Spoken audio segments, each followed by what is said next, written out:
All right, welcome to another edition of the Horse Racing Happy Hour. I'm Mike Indolfo. It's true. He's Louie Mike. Also true. And we're here talking about horse racing in August. No, actually, horse racing in August is pretty good. It's loaded, dude. It's been great. Yeah, no, it's awesome. Little Kings Plate, little Alabama. Love the Alabama. Sweet home Alabama. Someone walks into your house tomorrow, says, hey, I got a $2 million a year real estate job. It's either in Montgomery, Alabama, or Toronto. Where do you move? Toronto. Okay. Yeah. In your face, Alabama. Yeah. No, but you just said Montgomery. I think that's probably Yeah. What's the best city in Alabama? Huntsville? Birmingham. Birmingham's awesome. Yeah. I like it's not bad. It's nice town. Yeah. I know Mobile's kind of dangerous, right? So I don't know, actually. I think Mobile's like technically. Huntsville's got all that space exploration money now. The only place I've been to, I really have only spent. Well, okay, the place where I would live in Alabama is Gulf Shores. Oh well, yeah. Yeah. That's 100%. I love Gulf Shores. So in your face, Toronto, we're going to Gulf Shores? I'd go to Gulf Shores. Alabama. First major time, like where I spent time in Alabama. Yeah. Stayed in Charles Barkley's neighborhood at someone else's house. Nice. And then we went to Talladega the next day. Charles Barkley famously. Are you a NASCAR guy? Have you ever done a NASCAR race? NASCAR race? No, but I've done stock car races for sure. Yes. Okay. Smaller track stuff. So where I grew up was a track called Berlin Raceway. Yeah. It was a half-mile track, so a big one. Oh, like yeah. Half miles small. No, for local tracks, it's big. Okay, because that's like Bristol. Right. Yeah. But that's big for a local track. Usually they're smaller than that. So, but two guys. They're not going fast on a half-mile track. They're not. Johnny Benson came out of there and Jack Sprague came out of there. Both of them won the Truck Series. How about that? And, yeah, it's a little Truck Series reference. You like that? Talladega is 2.67 miles. Not a small track. Not a small track. Did you go to Talladega itself? Yeah. We went to the race. Is it like out of control awesome? It's so I love going to Bristol, but Bristol's like it's loud all the time. You're not going to talk to the person. It's almost like meditative. The cars are going around, and you just get lost. You can't talk to anybody. And Talladega, it's like they go by, and then you can talk to the person next to you for a while. So it's just a different experience. And then I've been to like Charlotte. That's the only other track. Okay, I think my if I had a bucket list. I want to go to Monaco for Formula One and the Indy 500. That's about it. Okay. Those are the leftovers. You could probably make the Indy 500 happen. That's very something that I can do. Yes, right. But I see people up there and people swear by it, man. I think they talk about the 500 like we talk about the Derby. Yeah. Right. I know it's a very different. It's actually kind of funny being in the Kentucky Derby Festival. We actually. They have the same thing up there. There's a marathon. It's not as good. But yeah. I mean, they don't win the awards we win. I agree with that as well. How about that? But they actually we kind of trade secrets every once in a while. Yeah, that makes sense. Yeah. How about that? Little trade secrets. Yeah, of festivals, festival trade secrets. Not insider trading or anything like that. You're not in Congress or something. No, I think it's right. No, it's different. Yeah, how to make sure people have a good time. Hey, we're doing this. Crowd control, these sorts of things. Yes. You doing that again? Data. What? Little Derby Festival 151? Oh, Derby for sure. Yeah. Whole 151? How about that? I'm moving on up the organization, man. I'm blue flaming it. So. Should they hand a bottle of 151 to everyone walking into Derby next year? No, I think that'd be a bad idea. Yeah, that'd be a terrible idea. I'm actually really kind of we had Derby Festival. I agree, by the way, it's a terrible idea. That's why I brought it up. Yeah. We had the pins that had the 150 on it, and then we had perfect weather. So the numbers for this year's Derby Festival are going to be through the roof. The year before, it wasn't that great. If you remember Thunder, the weather was supposed to be bad. We had the shooting right before. And even that year before, we had 2.1 million people go through our events at Derby Festival. And that's a bad year. I mean, what was the number this year? Do you have it back? We don't have it yet. Okay. No, all that stuff's going to be coming out for us in September. And, and at the end of the day, it's night. No, but at the end of the day, it'll be August 16th. Yeah, I'm really curious to see kind of what happens next year. Like if there's almost like a hangover after 150. Interesting, right? Yeah. And same thing with Derby tickets. I mean, Derby tickets skyrocketed last year because of Derby 150. Do they stay at that level, or do they kind of normalize and come down a little bit? There's always a bit of you get a residual of the people who went for the first time who want to go back again. Yeah. So you always get a little bit of a bump from that, but I'm with you on that. DeSantis is here. We should let him in. Let's let him in. These are things. Let a well-dressed man in here. DeSantis, he doesn't have a hat on. Holy shit. Holy hell. Oh, my God. Matthew DeSantis, no hat. I thought you showered in one.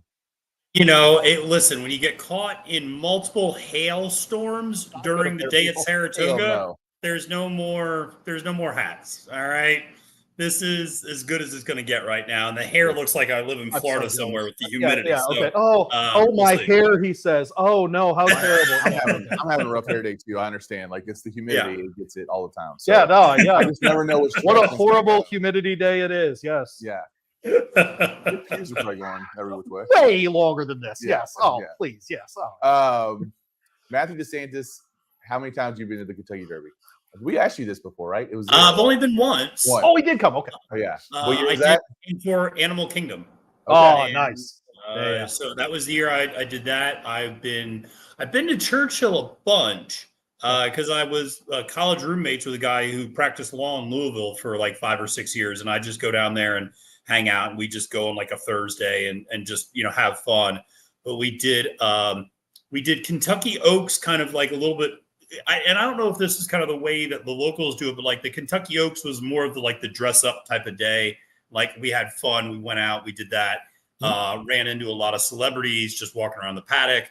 The guy Chris Maloney from Law and Order SVU is about 5'5". Other than that, we just we had a good time. But then the actual Derby day, it was much more casual. I mean, we were there. It was more the infield and just kind of having fun. Yeah. It was. I mean, awesome experience, and can't wait to get back. Obviously, I'd love to get back. I would say the level of dress for Derby and Oaks is pretty much the same. I agree. Yeah, it has more to do with were you in the infield or not in the infield. That's what. Right. Exactly. Yeah. Exactly. Yeah. So for the Oaks, we were kind of in the box, and then looking. There were years, doesn't it feel like? And then the Oaks is the dress up day actually. Because all the women are like so trying to pink things so badly. Maybe that's true. I mean, all the whole week's basically getting that way though. Because my wife wore a fascinator on Tuesday this year. Right. Yeah, right. Yeah, no, it is. It's the whole thing. Yeah, no, it is what it is. I mean, I only wore a fascinator on Friday and Saturday. She wore one. You got to cover this up somehow. Right. Yeah. Exactly. Got to jerks with your hair. Yeah. Well, all right. Well, the weather up there. Who's in charge of the weather in New York? I didn't know, because they're making bad decisions, Matt. Satan. They're making a lot of bad decisions. Right. These poor steeplechase people. Jesus. I mean, we finally got a steeplechase in on Wednesday. Thank the Lord. I thought Carrie Bryan was going to jump out of her skin if we didn't get that one in. So I bet. Yeah. No, I mean, it was one of those things where, summer in Saratoga, you guys know summer in Louisville, like just afternoon thunderstorms pop up and it's, 20 minutes of just a monsoon and it just, what are you going to do? And then the turf course gets really slippery and it gets soggy. And then, we were able to get the stakes race at least on the turf today, but then the last two obviously taken off. The good news is tomorrow looks absolutely perfect. No threat of rain, beautiful skies. And then Saturday, I actually like this forecast. It's going to be overcast, and there's like a low percentage chance, like 10% chance of rain kind of throughout the day.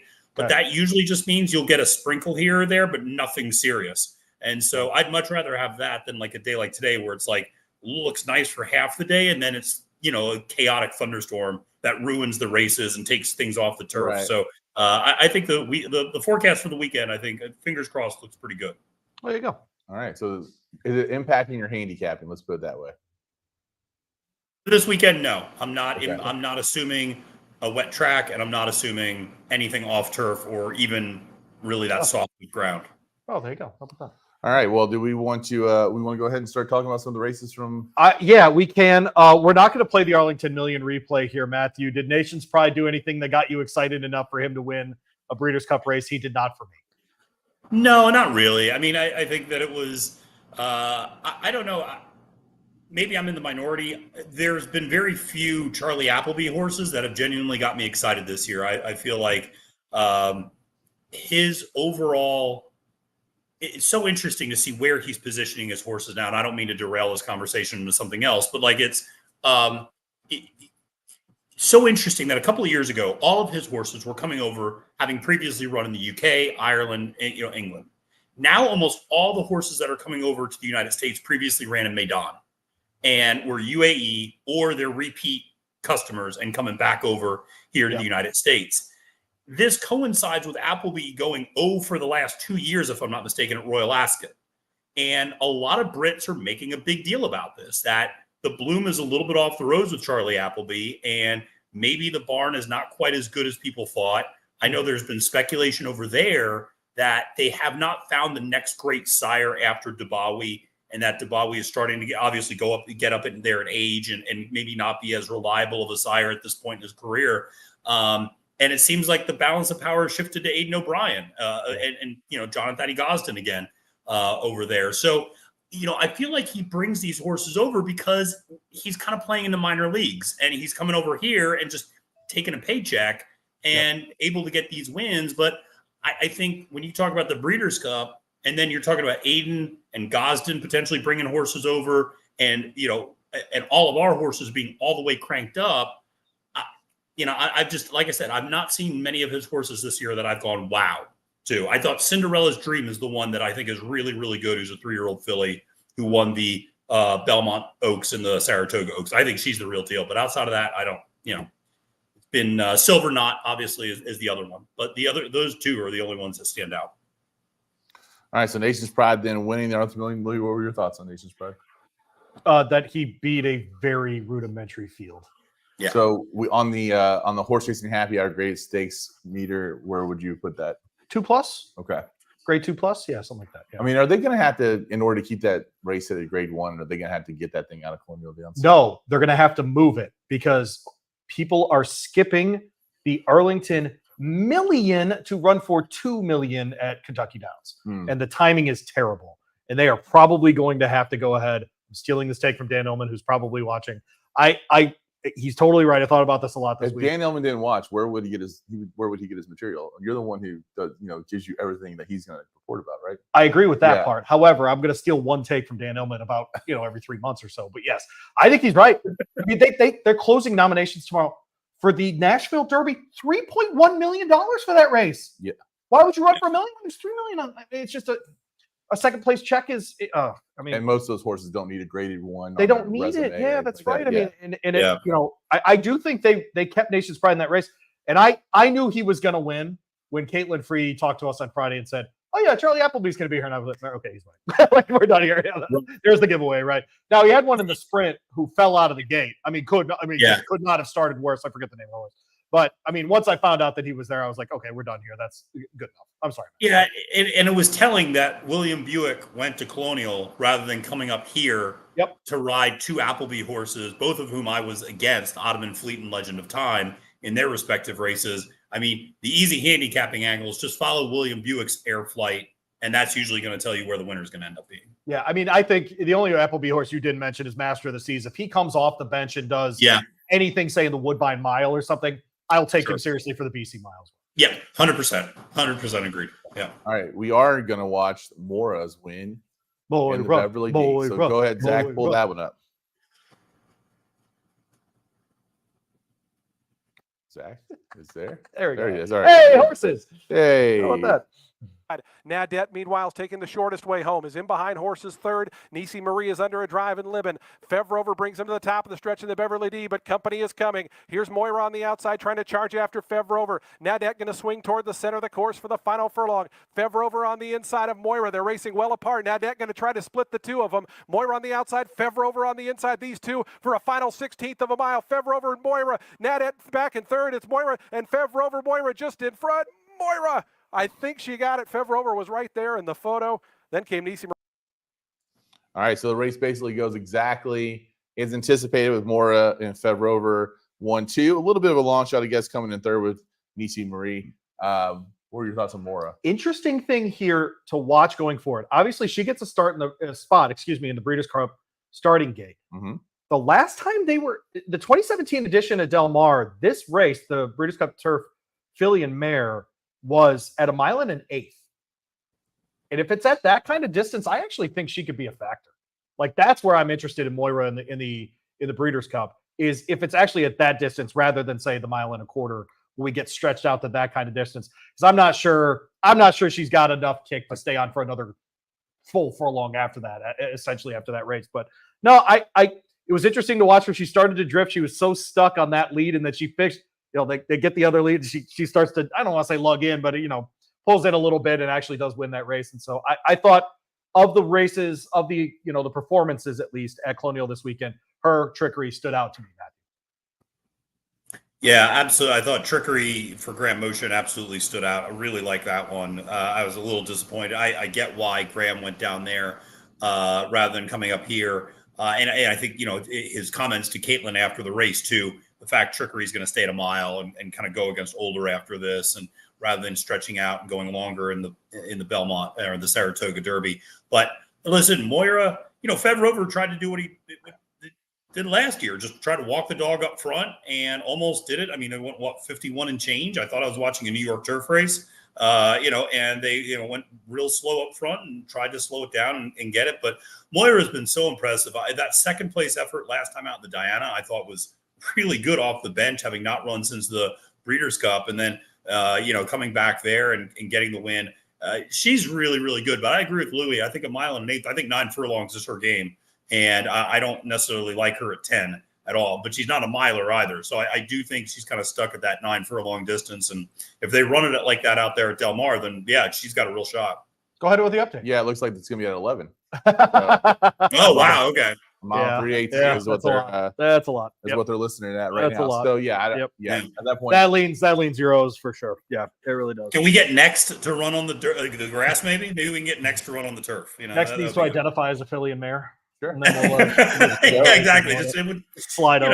Yeah, exactly. It's also in California. It's boom. There we go. Bang. Let's go. Just go with it. Oh, what's that, San Diego? Come on, be better. Let's go. Jeez. Come on.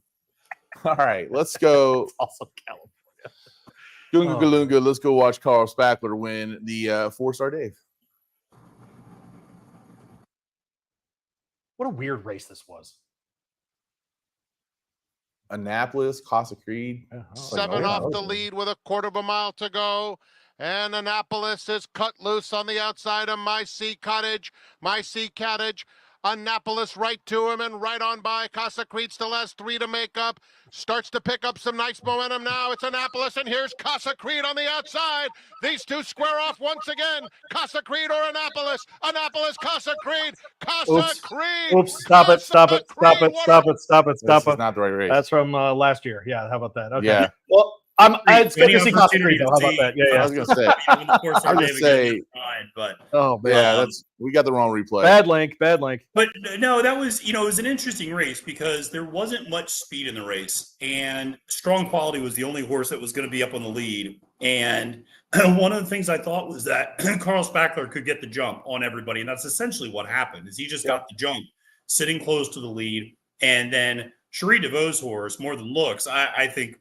Moving forward, that's the horse maybe I'm more interested in betting than Carl Spackler, because that horse really was up against it from a pace standpoint, from a layoff standpoint, and still managed to get up for second. But, Carl Spackler also horse for course. I mean, he really loves Saratoga. This is now 4 wins and 5 starts at Saratoga. So he likes it up here in the spa, likes the turf quite a bit.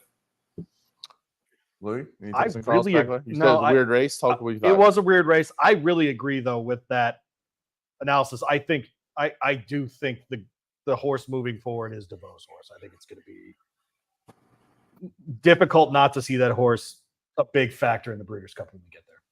Okay, yeah, because you figure there's going to be more pace in that race too, and then with more pace, then they're going to come flying. Yeah. To Matthew's point, Carl Spackler is all his wins, recent wins have come at Saratoga, except for the win at Churchill and the opening verse, and then a win at Gulfstream and a maiden spatial weight. So there you go. There you go. That's what it is. How about that? So in those divisions, though, as we look at older sort of turf males here, Matthew, we've got the Master of the Seas, we've got the Measured Times, we've got the Johannes. Would you put Johannes at the top of that miler group right now in North America? Because I think that's interesting. I mean, especially with it being out in Del Mar, I actually would. I think when those West Coast turf horses get to play on their own territory in their own sandbox, they're really dangerous out there. And that horse just shows up and dominates. Every time. Really good. I mean, that just it doesn't turn in a bad race. And with the question mark with Master of the Seas, with the bruised foot, how long does that take to come back? And like I said, Carl Spackler is a nice horse, but I wouldn't say listen, I'd love to own him, but he's not a horse that necessarily scares me in that division moving forward just because of his running style. And, I think Cherie's horse is serious, but will probably be a little bit more of a long shot in that race. But yeah, Johannes, I think kind of leader in the clubhouse, quite frankly. For North American horses, for sure. And I do think the difference between that 1.5 miles and the turf and the mile makes that decision really easy for the connections. Johannes is not going to go a mile. Yeah. That mile will be it's going to have to run that kind of race. It's going to have to be closer to the front probably than he has been in some other races, but I think he can absolutely do it. And probably, so Bricks and Mortar won the turf. The last miler, was it Ibir was the last North American based miler to win in the Breeders' Cup? Yeah, maybe. I'd have to go back and look at that. Chad Brown. So I think we're looking at that long since we've had, in my opinion, a horse like Johannes that can actually jump up and win that race. And you like, and you got to like the Chosen Braun in the sprint, in the turf sprint. The turf sprint. I'm sorry. No, I thought that was a turf race, wasn't it? Chosen Braun? Yeah. No, the last one was dirt. Okay, yeah. My fault. I'm out of it a little bit. I'll be honest. I would like him in the turf sprint too, because that horse just wins on everything. He does. Like just give me Chosen Right. Braun. It's on the dirt. Yeah. But no, I think the Crosby's on the turf. But he's like 2 for 3 on turf too. No, the horse is out of his mind. That's great. Yeah. Yeah.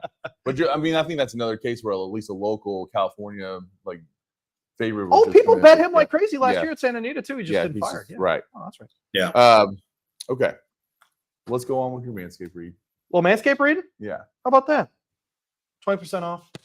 Free shipping to your house. I used it the other day. I used it literally right before the show. No, not like the 20% discount is what I used. Oh, okay. Yeah. Yeah. Well, they're running a special right now. You can use our code on top of that savings right now. Horse racing is our code, all one word. 20% off. Shipping is free to your house as well. Manscaped.com.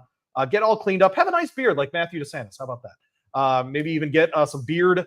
What is it? Is it cream lotion? What do they call it? I found out that I used the oil and I was starting to get flakes from using the oil, and so going to the conditioner, which they give, was the game changer for me.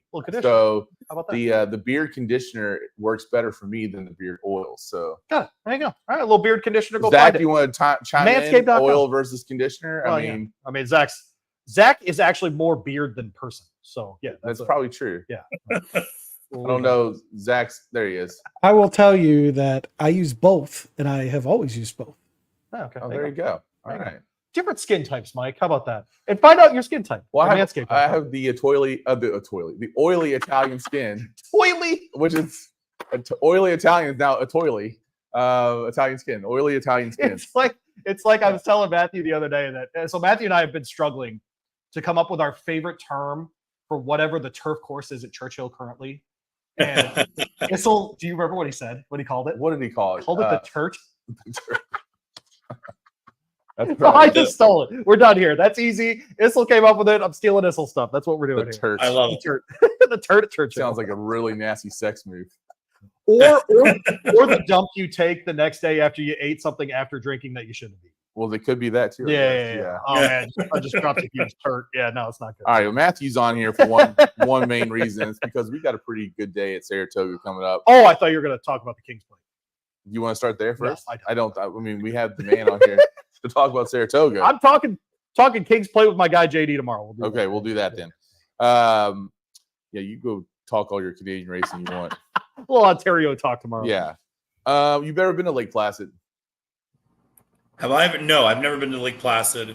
I do rewatch the 1980 Miracle on Ice call regularly. Okay. And I'm someone, so this is again kind of a little bit of an offshoot. I don't know if you guys are like this. My deep Italian heritage roots for the Ruskies. And so Ivoroni. Why would I root for that guy? But no, it's funny. I love watching. First of all, I love the 30 for 30s that ESPN has done over the years and sports documentaries in general. And I am somebody, I love rewatching that stuff. Like I will watch I've watched the 30 for 30 about the University of Miami 7 times. I love watching that stuff. So I watched all the old, sports documentaries about the Miracle on Ice and the Lake Placid games. And it's just, I was born in 1980. So I've always kind of had that connection to the Olympics from that year. And a friend of the family got a little ski cap when I was a little baby for the 1980 Olympics. So always love that story, but never been. And maybe that's something I need to do as next a hockey year. guy. Is that a venue that is it historic of a venue at all? I don't even know what it's called. No. My dad tells the story though. So of course that game happens. And so it's a little prior to my birth. My dad tells the story. They win the game. He runs out on the front porch with a pot and a spatula and just starts hitting it on the front porch to celebrate. Italian and New Year. All of his neighbors run out at the same time and start doing the same thing in Detroit. Yeah. And so apparently it was just a celebration all around the country. So yeah, that's awesome. The stories I hear about that stuff, I'm very jealous. It sounds amazing. Well, I mean, it's right in the heart. In the heart of the Cold War. That's right. Yeah. Take those Soviets down all day long. Yeah. All right. Well, let's talk about the Lake Placid Stakes. Oh, well, Lake Placid, home of the 1980 Winter Olympics. This is 1960. How about that? And 1960. Okay. All right. If you say so. Louie, you want to start with this, or you want Matthew go first? I could go first here. That'd be just fine with me. I landed on the 10. What's the 10's name? How about that? Dynamic pricing. This one made me look really smart on the Turt at Churchill over Derby weekend in the Edgewood. I'm hoping we get a return to form in this race under Irad Ortiz Jr., who was aboard for that race in the Edgewood at Churchill Downs. Matthew assures me we're going to have firm go. I'm hoping we'll have a little bit of give in the go this weekend for dynamic pricing. If I can really get 5-1 on this horse by the time we get to post time, I'm definitely going all in. Morning line. We got 9-1 on the horse over Derby weekend, so maybe we can get lucky again. I have a long shot as well in the second spot here in Proctor Street, who won last out in an optional claimer at Syracuse. I just said Syracuse. Saratoga. At Saratoga. I've been to Syracuse. Thank you. Thank you for Saratoga. I appreciate you very much. I think this is a horse that is going to do all of its running late. And I think there's actually a fair amount of speed up front in this race, including the horse right next to it that Kendrick is just going to have to go on and try to figure it out. And so I think there's going to be plenty to run into in this race, including a horse like She Feels Pretty, who's going to be near the front. With Johnny V aboard, is going to be the favorite in this race, and frankly, a deserved favorite. But I'm going to try to go a little bit longer, use 10 and 9 here, dynamic pricing in Proctor Street. Matt. What do you think? Was dynamic pricing, Matthew? Was it just was that like a rare occurrence where we get the horse's best race and that was it, or are we going to see repeat performance? Yeah, it's a good question because it is a little telling that you look at the horse's running lines, and there is a little bit of an on-off type of a pattern where ran an 86 buyer in the Sweet Chant, and then, went, kind of ran a nothing race in the Florida Oaks, came back, ran big in the Edgewood, then didn't really run much in the Belmont Oaks last time out. So a little bit erratic. I will say having Irad back aboard is going to be good. I think he's going to have a big Saturday because here's the thing. Irad Ortiz Jr. just is going to get off serving the 3-day suspension. And I know that when Saturday rolls around, Irad puts on his riding shoes. And you don't get Wednesday Irad, you get Big Money Irad. I know Big Money Mike Smith, he's got that nickname. But I tell you, there are certain Saturdays where Irad just wins the first 3 races, and you're like, okay, it's going to be that type of day. Like everybody else is running for second. So I do not anticipate, getting this horse getting a bad ride at all. He's going to get a good ride, or she's going to get a good ride, I should say. I think she can revert back to form. I liked her quite a bit in this spot. I do think Cherie's horse, the number 7, She Feels Pretty, is a really tough customer. I think the cutback to a mile and a 16th is going to really benefit her. Yep. You could tell she just tired a little bit going that mile and 3/16 last time out. Just couldn't hold off Cinderella's Dream, who I mentioned earlier for Charlie Appleby. But one who just is super consistent. And, really the 2 losses were by a half a length and 3/4 of a length. So really a horse that has not done much wrong to this point. But I agree with Louie about the long shot. I really like the number 9 Proctor Street as well. This was my value play in the race. I love Brendan Walsh and Tyler Gaffleone together on the turf. Just such trusted connections, whether it's down in Kentucky or up here in New York. And Tyler has been riding extremely well. If I'm not mistaken, he won actually 25% of the races that took place last week at Saratoga. So he's just been on an absolute roll up here. Yep. This one is listen, she's a deep closer. She's going to make her big run late. But here's the thing. On the inner turf course at Saratoga, 54% of winners have closed from more than 3 lengths off the pace at the half-mile mark. You want to be coming from off the pace on this turf course. Really does not hold up front-end speed that well, which I think is maybe a legitimate concern for the number 7 if she's really close to that pace that Ori, I agree with you, Louie, Kendrick's got nothing to do other than to say. Gotta go. That's right.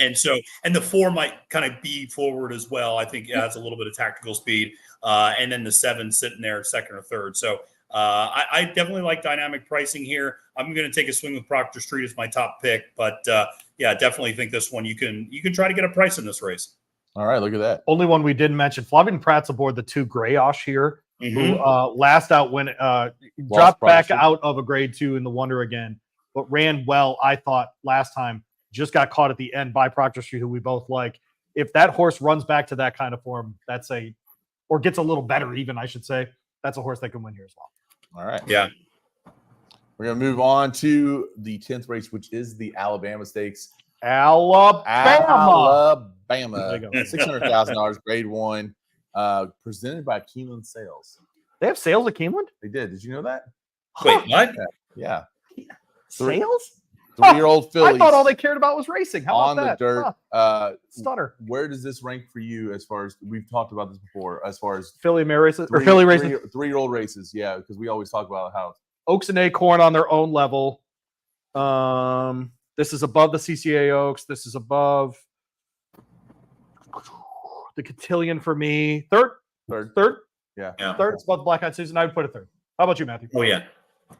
I would say that's pretty. That's kind of where I would have it slotted too. Oaks Acorn kind of on its own level. Yep. I also agree better than the Cotillion, better than the CCAO. And I'll be honest, this year it's a better race because Torpedo Anna's not in it. And we had this debate on one of your live streams. Yeah. Yeah, that sounds a little counterintuitive to say that the best 3-year-old filly's not in the race, and that makes it a better race. But it makes it a better betting race. I think it makes it a better field. I mean, because Louie, what 3 other horses might have shown up if she had, the racing office would have really, been handing out checks trying to get people to bet her horses. I have a feeling to go against a 1-9 shot in this race. So, her going against the boys next week in the Travers, I think makes it a better field. And I'm excited for this one because a lot of fillies now have a shot at getting a grade 1. Yeah, I'm not sure. Like a Neon Icon makes the trip if Torpedo Anna's in here, for example. Yeah, I'm just not sure about that. Yeah, no, Thomas makes the trip.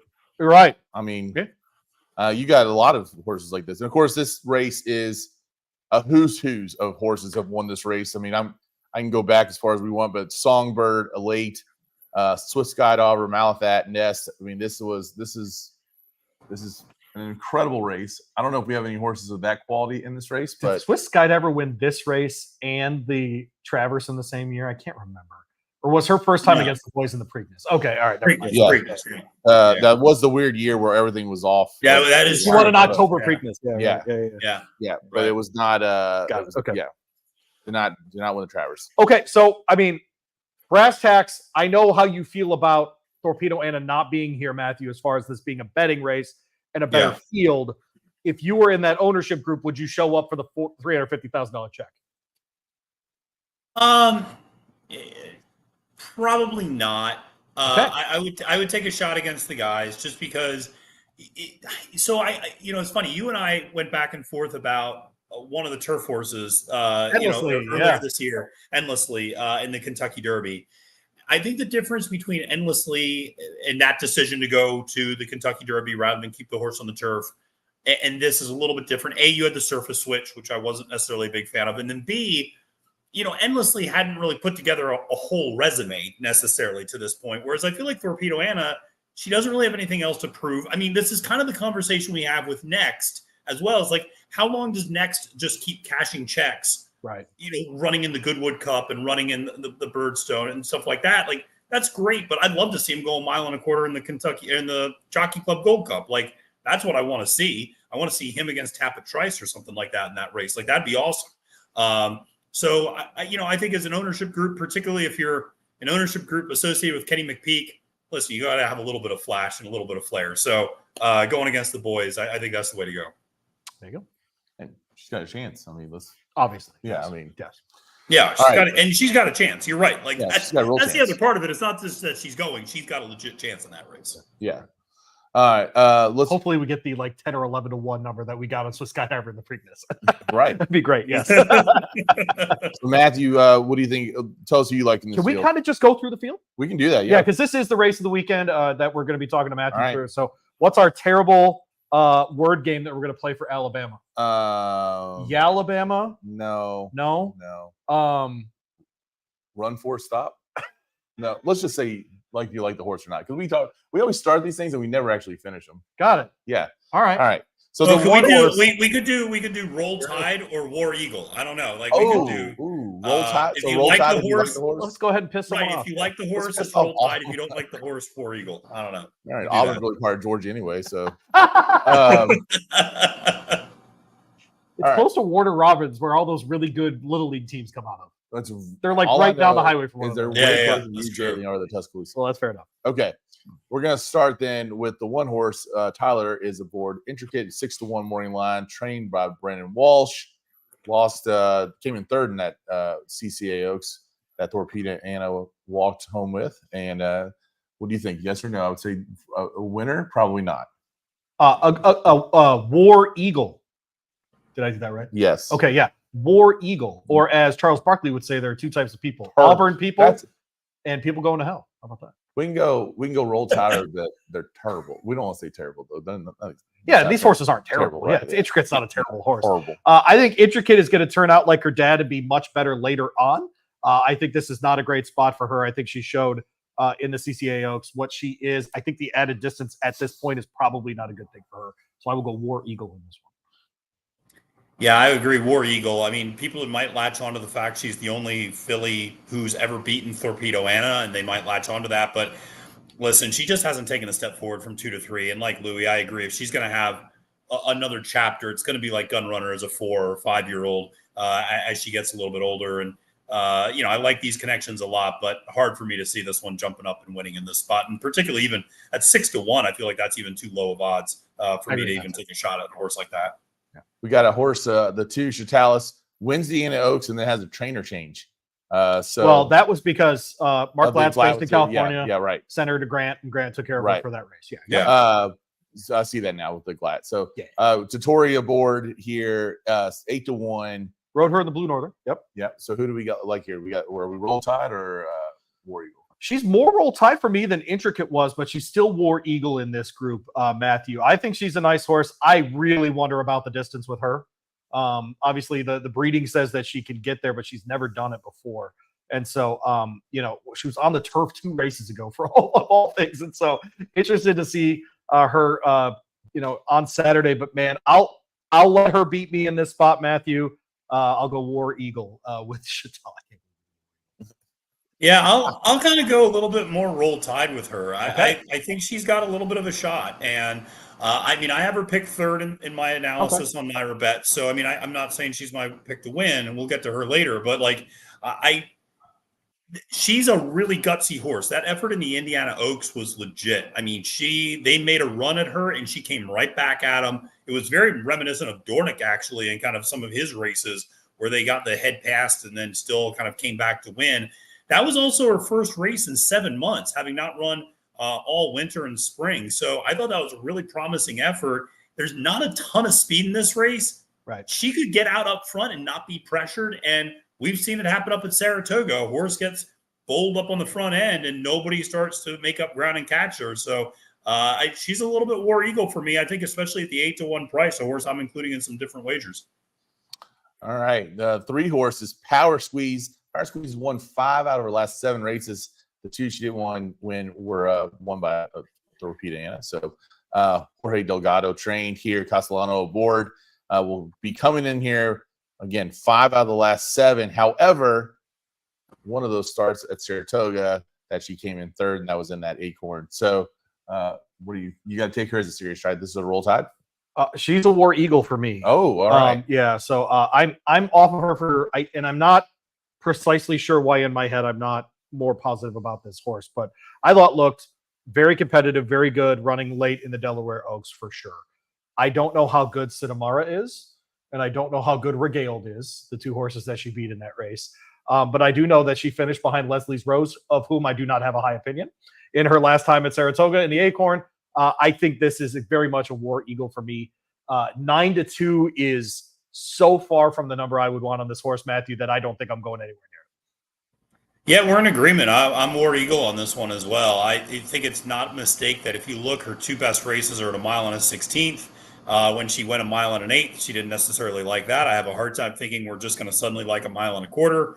The pedigree is not particularly overwhelming for distance either, especially going a mile and a quarter. So, and I mentioned this is a race that is probably not going to feature much pace, and she likes to come from pretty far back. I mean, the races that she's run the best, her Gulfstream Park Oaks, her Delaware Oaks, she managed to be relatively close. Right. It was kind of a short field that was clumped together in all those instances. She wasn't that far back. I don't see that necessarily happening on Saturday. So she's a War Eagle for me. I'm not a true believer in this one. And I think, she might be able to pick up some pieces for a very minor award. But like I said, distance is just a no-go for me. Daughter of Union Rags, by the way. Union Rags, underrated horse name. Yeah. Okay. No, it's just a good one. All right. The 4 horse is Just Basking, 5-1. Ian Wilkes trained here. Ian Wilkes, my wife used to teach Ian Wilkes' kids. Landeros aboard. Coming off that very impressive win in the Iowa Derby. This is a huge step up, though, for this horse. Yeah, from the Iowa Oaks for sure. Yeah, I'm sorry, yep. Iowa Oaks. You're fine. Yep. You're fine. Yep. So, morning line 5-1. They like her. She had a good speed figure in that race. Is the Iowa Oaks winner Just Basking a War Eagle? And she won at the distance. I mean, it's worth mentioning. I mean, one of the reasons her odds are where they're at. David Aragon, of course, does a great job with the lines in New York. This is part of it, I think, Matthew, is that she won at a mile and a quarter at Churchill Downs. 100%. I mean, there's 2 horses that have won at this distance, her and Neon Icon. Everybody else is untested. She's done it. I thought the last effort was particularly noteworthy. She switches off Lasix and you see a buyer speed figure increase. You don't see that combination very often. Interesting that Wilkes is flying in Landeros for this one mount basically for the day. I think she's got live odds. I mean, I think I guess maybe I'd categorize her a little bit the way you did Chadalas, where she's more Roll Tide than War Eagle. I'm not going all in on her, but it would not shock me to see her run really, really well. But this is going to be quite a step up in class from running in Prairie Meadows last time out. But, she's got a shot. Oh, come on. You don't like the Cinderella story? No. Yeah, actually, I don't. You're right. These daughters of Arrogate. What a Cinderella story. Daughter of Arrogate and blame a blame on the mom's side. What a great story this is. What a $50,000 breeding job this is. That's actually a hell of a deal. No, that's a hell of a pedigree too. I mean, that's a hell of a pedigree. Yeah. Oh, that's so good. Yeah, it's like when you see Godolphin jump up once every 3 months. Yeah, no, you feel good for those people. That's right. All right, Junior Alvarado's on board the 5-horse America's Vow. This is a 20-1 shot who won last time out at Saratoga. So, what do you think about this horse? U.S. It's not going to happen. Okay, but no, it's nice. Tim Ham, over his last 5 in graded stakes. Let's make it 0 for 6. Okay, how about that? War Eagle. We can move on. Hard to see this one working out anyway. It's tough, yeah. Flavian Pratt is riding the 6 Miss Justified, trained by Todd Pletcher, and 6-1 morning line odds. Has won 2 of the last 3, the last 2 starts. Let's just go with that one. Louie, what were you having this? War Eagle, Roll Tide. Big Roll Tide on this one. I think she's primed for this kind of race, and I think this is the kind of horse we might not have seen had Torpedo Anna stayed in the race. This might have been one where Pletcher, spotted her in a different spot. Was in a black type last time in the Wilton, going in that 1 turn. Well, the 1.5 turn, a mile shoot there at Saratoga. Look, this is Justify. I'm not worried about distance. I think she's steadily progressing and getting better. I like Flavian getting the mount here. He's having a terrific meet at Saratoga. So, yeah, I think this is not only – I think she's got a legit shot, Matthew, here. You mentioned she's my top pick. So it's Roll Tide for me. And I agree with everything Louie said. She's progressively getting better. Yep. And – she's the only other horse that has good early tactical speed outside of Chadalas. I don't think Chadalas can get the distance, and I just worry about her being able to sustain that run the whole way. I thought that last effort in the Wilton was really gutsy. That was an oddly run race. If you watch that, like somebody kind of bolts halfway through the race and opens up, and then she just kind of comes back and comes back on the inside and really showed, I thought, a lot of grit to be able to do that. But she's got a lot of tactical speed. I think Flavien, knows that we're stretching out, and he's just going to sit there, length probably behind Chadalos and just be in the perfect position to get first crack coming for home. I think she's good enough to do it. And it's interesting. She trained, she worked out next to Candy. They worked out together that last work, which was a very typical Todd Pletcher, like go as slow as humanly possible type of work. She looked really good in that work next to Candy. I mean, I know neither of them were being asked for anything. I would say she was the more professional looking horse of the two in that workout. So I think she's primed for a big effort. If you can get 6-1, I'm betting with two hands at the windows. All right. Candied is the 7 horse and another top Pletcher, as Matthew just kind of talked about. Franco aboard here, 7-5, big time favorite. Did finish second to Torpedo Anna in that CCA Oaks last time out. Won the race before that. However, kind of had a weird run into Oaks season, even coming into this was the one they wanted to run her earlier. It just didn't really work. And then they tried her in that Ashland, and she was off the bench. She didn't run a bad race that day. She just wasn't ready. Yeah, she just wasn't ready. And that Ashland has that short finish line too. And I think she probably just needed the extra distance there. I think she's a worthy favorite here, Matthew. If she runs her race here, she's the most likely winner, if you will. But I think we'll get closer to 2-1 than we will be to even money by the time we get to post time. I don't know if Matthew agrees with that. Yeah, I actually would probably agree with that, because I think there's enough other intriguing horses. I think Miss Justify takes some money. I think even Chadalos might take a little bit of money. And it would be interesting to see if Just Basking takes money, because people latch onto that 1.25 mile victory and go, well, she can do the distance sort of thing. But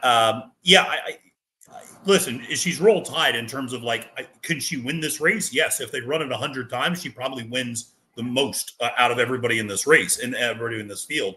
So yeah, she's absolutely capable of winning. I do wonder if that Lady Secret is a little bit more of an anomaly in terms of that 99 Beyer speed figure. So if you're just looking at the speed figures, she's kind of mid 80s to high 80s. And then you see this 99. Now the 99 puts her head and shoulders above everybody else in the field. I don't know if that 99 was necessarily a real number to some extent. You see that sometimes where horses just pop a big effort or track was playing fast or what have you. And so if she runs back to her 86, 87, 88, 89, there's really not that much of a gap between her and anybody else in this race. And I don't know. I'm like I said, I'm willing to kind of play against her. The pedigree as well. Yes, the Candy Ride up top, and we think of Candy Ride as this great dirt route sire, not necessarily a great marathon sire. And whatchamacallit, the damn Tony Tools is more of a sprinter. And so, I have questions at the 1.25 miles, and I just wonder if she levels out a little bit. The 8 horse, the final horse of the field, Louie Saez aboard Neon Icon. Again, the only other horse that has won at 1.25 miles in this race. Louie, 15-1, big number. Where are you at on this one? I'm roll tide here, and it's more getting back to what I think she wants to do. That stretch, that run at the Indiana Oaks is so short, and I think she just didn't have time to make her run. And with every bit of respect to Edgar Morales, I like to move back to Louie Saez here, who, speaking of guys that are in the zone right now, mentioned Tyler earlier in the show, Luis is riding as well as he has all summer right now. I expect him to give her a very fair trip. I know the numbers aren't there on paper as far as Beyer speed figures, those kinds of things, but that Thursday night, man, when she won, we were there in terrible weather at Churchill Downs at 1.25 miles, she could not have looked more comfortable. Maybe a little moisture in the track. Maybe we get lucky by the end of the day, Matthew. And it's Neon Icon. What is the flower of choice for the Alabama? Is it Dr. Pepper? It's gonna be a carnation. If I feel like a white carnation. That's actually a good question. I'm never good with that. They just put trash bags over the horse to represent Alabama. Is that how it works? Why am I stupid on Alabama? Should be what? It should be houndstooth, right? It should be houndstooth. Yeah. Oh, that's way better. Oh man, I should have gone with that. Yeah. An eagle just swoops in. Chase Sullivan. She's, it's interesting. She's probably a little more War Eagle for me. But listen, if if Louie's aggressive out of the gate, which he tends to be, and he gets this horse to sit the trip she sat to back at Churchill, then she's real serious. And I will say, if you ask me which horse do I think is better at the same price between her and Just Basking, I would say Just Basking. But if you're saying Just Basking is a third of the price of Neon Icon, well, I'm more interested in Neon Icon then. And so this is where price and all this stuff kind of comes into play. I think the far outside post shouldn't be that much of a deterrent because it's such a long run up to the first turn. Everybody's going to get their spot, wherever they want to be. I don't think anybody's going to be hung, really more than 2 wide probably going into that first turn. So I'm not too worried about that. And you're right that Louie has kind of heated up a little bit in this last couple of weeks after getting off to a really slow start at Saratoga. I think, again, another daughter of Arrogate. And I think that's something, listen, there's 2 gun runners in this race. There's 2 Arrogates in this race. There's a Candy Ride. I mean, the pedigrees tell you these are horses that are meant to be going this 1.25 miles. So a little bit more War Eagle for me, but certainly going to get a big price. So who was on top for you there? The 6, Miss Justify. That's going to be my top choice, followed by Candied, and then Chadalas as my 3rd choice. Oh, okay. I went 7, 6, 8. He went 6, 7, and 2 for people keeping track of him. There you go. So there you go. We got the same top 2 at least in that group. So there you go. Late part of that sequence, is there anyone that makes sense, Matthew, in the last 2 races, if you happen to have looked at them at this point? Either in that state bred maiden to end. I think it's probably 3-5 in the last race and just move on. And then before that, in that starter allowance, does anyone stand out that's real special there? Yeah, I agree with you about the last race. I mean, George Weaver on the turf is tough to get around. I will say, I kind of like, so I'd say the 4, Who's the King, is kind of an interesting play in that 11th race. A little bit of a price. And this is a little bit more of like, Linda Rice is not necessarily firing up here at Saratoga. Sappy Joseph Jr. is firing up here at Saratoga. So that's a little bit more of a trainer play. And the other piece of advice I would give people, bet Dylan Davis, bet Mark Casse. If you're playing Saratoga, it's just that simple some days. Mark Casse is winning 34% of his entries. It's insane. He's just absolutely crushing these 2-year-old races. He's got a slew of good 2-year-olds this year. And Dylan Davis, flat bet ROI on every single mount Dylan Davis has had would have returned after today $3.86. I mean, just flat betting Dylan Davis at this point. I mean, he is bringing home $20 winners almost every single day and doing it easy. So those 2 are just having a phenomenal meet. All right, there it is. Matthew DeSantis with NYRA Bets joining us. Man, he's becoming like a regular. I don't know if he likes that. Yeah. No? All right. No, I very much so like that. Okay. All right. Okay. Yeah. Well, he's got to hang out on Friday mornings and stuff. And he's like, oh, can you tell people you're doing something really cool actually at Saratoga that I want people to know about?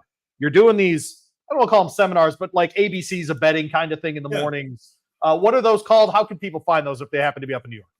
Yeah. So thanks for mentioning this, Louie. So it's called the Betting Basics show that I do. I don't know why we said show, but it's not really like a whole production. But Betting Basics, my name is Matthew. Yeah, right. No, I think like the Price is Right, but no, it's at the port, so it's right on the track. If you go to where the red and white awning is, and you just head there in the morning workouts, is from 9 to 9:30. So it's after kind of breakfast at the track. And I go over a race every day. So tomorrow I'm going over the Skidmore Stakes, which is the 2nd race on the card. Awesome. And we handicap it from a standpoint of teaching people how to handicap for pace, for class, for speed, and for form. And then we talk a little bit about how to bet races and some different strategy that you can use in there. So we do it. It's free every Friday from 9 to 9:30. People can come to the porch at the track. If you're up there at Saratoga, love to see you. Average age of my students, if you will, is about 86 at this point. Yeah, but I kid. I actually had a group of women who were celebrating one of their 50th birthday. And then the next week I had a young man, and this was really cool. His parents brought him to the track for his 18th birthday. And so they said, you got to teach him how to bet. And the best part was I saw him and his parents towards the end of the day, and the kid was up $20 on the day. So I said, hey, we've done our job. So that's how you know the difference. We have a lot of fun. Kentucky. An 18-year-old kid in Kentucky is not betting for the first time. No. They've been going the window for a long time. My 8-year-old's cashed a lot of exactas in this county.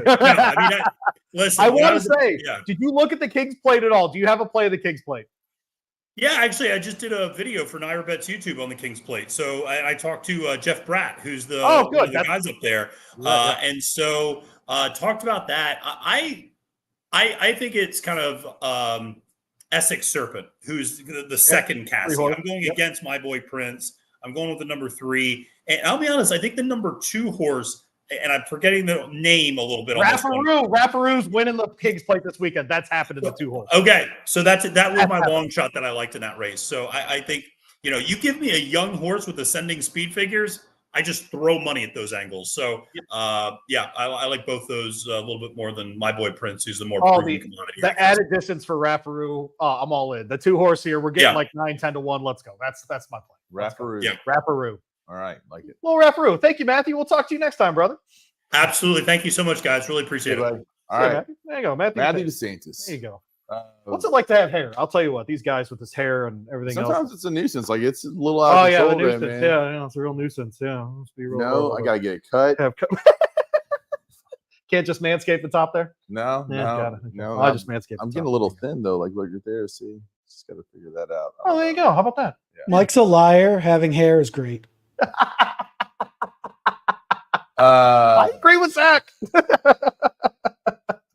If people want to see me without hair, go find my House Hunters episode. Mike was on House Hunters. That's true. That's right. And there was no hair, and not on your face either. I know. Just clean. I guarantee people probably look at that and be like, "That's not you." Looks like you're. Okay, I want to be clear. No one's gonna have to find it on your final episode. We're gonna clip it, dude. We're playing it on the show. Whenever Mike hangs it up, that's what we'll do. That's exactly right. I downloaded the episode to make sure I've got it. It's on my desktop of my computer. Funny thing is that the guy from that show we're doing a transaction right now. So that was 10. Shut up. Yeah, we're working together on something right now. Oh, that's funny. And they're actually one of my favorite real estate stories of all time. I'm not going to bore people with it, but yeah, they basically I had to win them over a little bit. So they got hurt in the past, and they had not had a good person. And I mean, it wasn't like they were homeless for a week or anything like that, but they still never. What a ridiculous thing. I wouldn't do it to you, and I didn't do it to you. We're not going to mention her name. Anyway, yeah, it really was one of those things that was pretty awesome. And Little House Hunters. Yeah, there you go. So there you go. They're out there working it. Getting some Oldham County property. Some more Oldham County property. More. That's right. There you go. More Oldham County property. That last race, by the way, Saturday, yeah. Saratoga, on the bougie turf course. How about that? Oh, the bougie. Little bougie turf course. Okay. Little melon talk. How about that? Yeah. When you hear melon turf course, and you hear the state of New York, 3 things. I think of one thing. The melon turf course, bougie turf course. No, I think of freaking the Rodney Dangerfield's character in Back to School, which is Thornton Mellon. Yeah, it is. Right. Thornton Mellon School of Business, man. Let's go. That is one of the most underrated 80s movies of all time. Isn't Ronnie, Isn't Mellon the Mellon School is the school? Oh, okay. It's the name of the medical school in Pittsburgh. Yeah. That's what I'm thinking. And then Carnegie Mellon, of course. Yeah. Thornton Mellon. I was thinking of fruit, Perfect. The turf course, and boobs. Boobs? Yeah. A little boob talk. You go you're more of the melons. Is melon a word? Melon. People still say melons? Nice melons? Nice melons. I don't really think people say that anymore because they don't want to get hit or brought sexual harassment charges. But maybe. I don't know. I wasn't talking about that, baby. I was talking about the turf course. People actually say that to me every once in a while. Yeah, it's not good. Yeah. All right. So that's all we got. It's all we have. We're done. Thank you, Matthew. Matthew DeSantis, thanks for joining us. He's a good Twitter follower. He's got good stuff on YouTube. Failed the menace. Get out there. It was interesting. Actually, his NYRA Bets feed is really good. It was interesting because when I was at Del Mar last week, they were a lot of people there who were in our group. We had 72 go with us to Del Mar. And then they don't really understand just pari-mutuel wagering and all that stuff. And they're like, well, why would they teach you how to bet or whatever else, or tell you who to bet on? Doesn't, like just explaining to people that when the house wants you to get it wrong. They just want you to keep betting. Well, if you win, betting, they make more money. That's right. Yeah. Yeah. So the more you bet, the more you keep betting, the more that takeout is.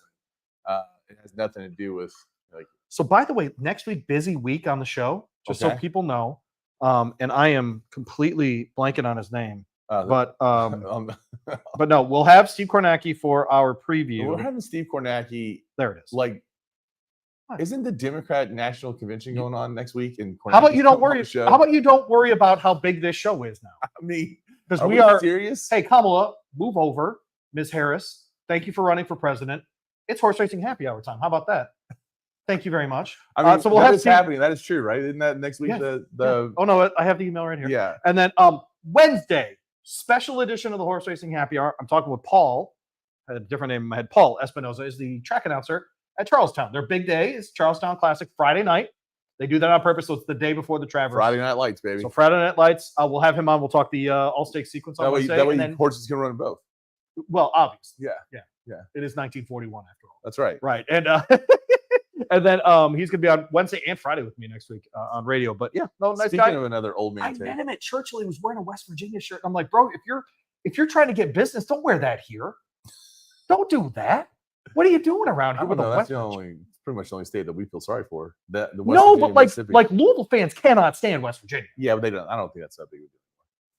I really don't. No. Okay, all right. Because Big East is dead. If the Big East is still going, I think it'd be a bigger deal. Louisville back in the Big 12, like goes to the Big 12. That's happening, isn't it? That's has to play Cincinnati and West Virginia. That'd be fun. Well, it sounds like the Big 12 thing's happening. Well, that would be fun. Yeah. I hope that happens. When the ACC just falls apart here pretty soon. Yeah. There you go. Paul Espinoza, little Steve Kornacki will do the shows. I did laugh because I said it to him, expecting him to say no. Yeah. He's like, oh, yeah. He's like, Spa, let's go. Let's go. Let's do this, man. Come on. There's nothing going on. They know who their person's going to be. Let me tell you what she's going to say. Blah, blah, blah, Yeah. They probably already got that recorded. It is interesting, though, because Kornacki's like an election history geek. Actually, it's making me feel like this Democrat National Convention might not be live. It's already recorded there. Wouldn't that be amazing? We find out that they just already did it. It's just done. Kamala's lips. By the way, if people haven't seen the video, is it 90, 92 or 96? Whenever the Macarena was out and they danced the Macarena at the Democratic National Convention, it's all-time great video. I mean, top 5 political video of all time. Just Churchill World War II speech, Gettysburg Address, Macarena at the Democratic National Convention. It's not even close. Hillary Clinton gets down, dude. It's great. I love it. That high level great. Oh, geez. You not seen it? No, I don't want to see it. I'm still recovering from watching Hulk Hogan. Join us next week when Steve Kornacki does the Macarena. You understand me? We're doing it. Oh, you think he does the Macarena? I don't even know if I do. Yeah. Are you gonna play us out of here, Zach? Because I think we're done. Oh, give me the Macarena! Oh.